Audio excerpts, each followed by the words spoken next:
Hello guys, konnichiwa, annyeonghaseyo, it's RB Shinko and right now andito na naman tayo para sa isang Nitro content. Let's go! Okay, so ngayong araw na ito is April 9th, so patch notes ngayon.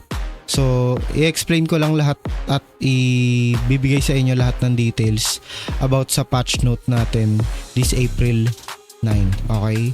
So unang-una is yung check-in event.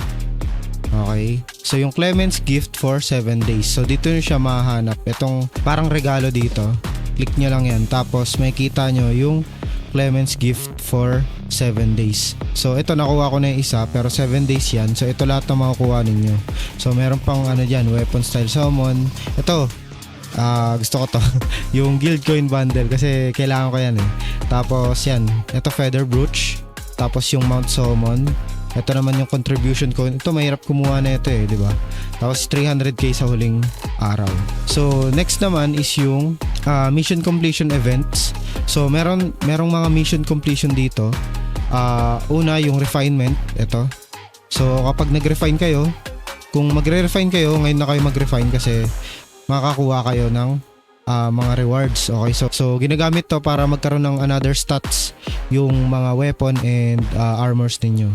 Next naman, yung growth support. So, dito naman, pag nag-check-in kayo sa guild nyo, ayan, ako kasi nakapag-check-in ako kaninang madaling araw. Pero, kung bago mag-update, after ng update, siguro kung nag-check-in ako, kanina lang, meron na yung 1. Okay, pero, ayan, kung pagkatapos nyo naman mag-guild orders, pag nag-register kayo ng mga yung sa journal, ayan, makukuha nyo rin yung mga rewards. So may mga kanina nakuha ko na to. So ito yung nakuha ko. So ayan, kung nakompleto nyo to lahat, ayan, makukuha nyo yan lahat. Ito mahalaga to kasi pang craft to ng skills.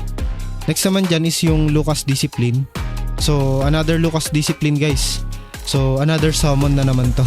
Okay, so ang gagawin nyo lang dyan is magdi-defeat lang kayo ng mga monsters dun sa iba't ibang area. So ito sa normal mapa. Tapos dito naman regular dungeon. So regular dungeon nandito lang siya. Kahit saan dito. Basta nandito kayo, magka-count yung yung monster na mga patay ninyo. So kanina nasa Sangkona ako kaya naka 890 kaagad ako. Tapos sa special dungeons, ayan, sa Masarta. Ayan, Masarta. Punta kayo dyan para mas mapabilis may pag-party na lang kayo. Okay? So next naman is yung Battlefront event. So nandito ako ngayon sa Battlefront and kung makikita nyo dito sa Battlefront, meron silang dalawang item na dinagdag. Una itong Battlefront Gold Chest tsaka yung Lesser Stimulant of Growth. So 4 na beses siya mabibili. So try natin bilhin. So lahat yan, bilhin natin. Tapos tignan natin kung nakuha na natin. So ito, nakuha na natin. Nga pala, bago kayo bumili, pag bumili kayo ng dito sa Battlefront, gagamitin nyo yung insignia niyo. So, meron tayong tinatawag na insignia ranking. So kapag pinambibili nyo yun, bababa yung ranking nyo or yung grade nyo. Yung sa grade naman, magkakaroon kayo ng additional buff kapag mas mataas. Okay, pero ayun, pwede naman kayo tumambay dito sa Battlefront or Masarta para makakuha kayo ng itong insignia. Okay, so use natin, tignan natin kung marami. Sana, baka naman kahit isa, hindi pa ako nakaka 1 million dito eh. Ay wala. 4 na yun pero na 80. So mga nasa magkano lang kada isa. Pero ayun, random kasi yun. So next yung pass natin.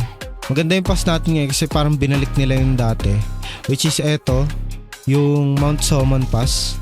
Okay, so 2,000 diamonds siya. Tsaka yung weapon style summon pass, 2,000 diamonds din. So itong lahat makukuha nyo yan kapag tinapos nyo yung mga mission. So makikita nyo yung mission dito. So tapusin nyo lang yan tapos ma-receive nyo na lahat. So ako iniipon ko tapos i-receive all ko na lang. Next is sa character natin. Meron tayong additional skill. Okay, so yung additional skill natin is itong Tenacity. So yung Tenacity is makapagbigay ng damage negation ng 5. Okay, so punta lang kayo dito sa craft specialized. Tapos punta kayo dito sa skill enhancement, tapos punta kayo sa for all. Ayan, may kita nyo yung tenacity. So pwede nyo i-craft. So ayun, may makukuha kayo nito sa mga monster, pati dun sa event, diba? Pwede nyo siyang mabili sa skill.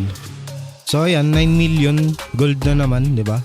So ito yung tenacity 1. Yung tenacity level 2 to 3, ika-craft mo na yun. So dun sa specialize, okay? So next naman, punta ulit tayo dun sa merchant. Okay, so dito sa Battlefront merchant, kung mapapansin ninyo, 30 na yung limit niya. So yung limit niya kasi is 20 lang. So ngayon meron tayong 30 na limit. So kung imamax natin, so pwede tayo bumili. So yan, quartz. Lahat to pwede nyong bilhin na kasi mahirap tong i-farm eh. Okay. At pwede nyo pa rin i-farm yung yung insignia dito sa Battlefront. So kung ako sa inyo, pwede nyong bilhin na yung mga mats na to. Okay. Okay, so yun lang guys sa update natin for Nightcrow sa patch natin for April 9. And I hope na matapos natin lahat yung mga kailangan natin tapusin dito sa Nightcrow. Okay, so yun lang. Happy grinding guys. Let's go!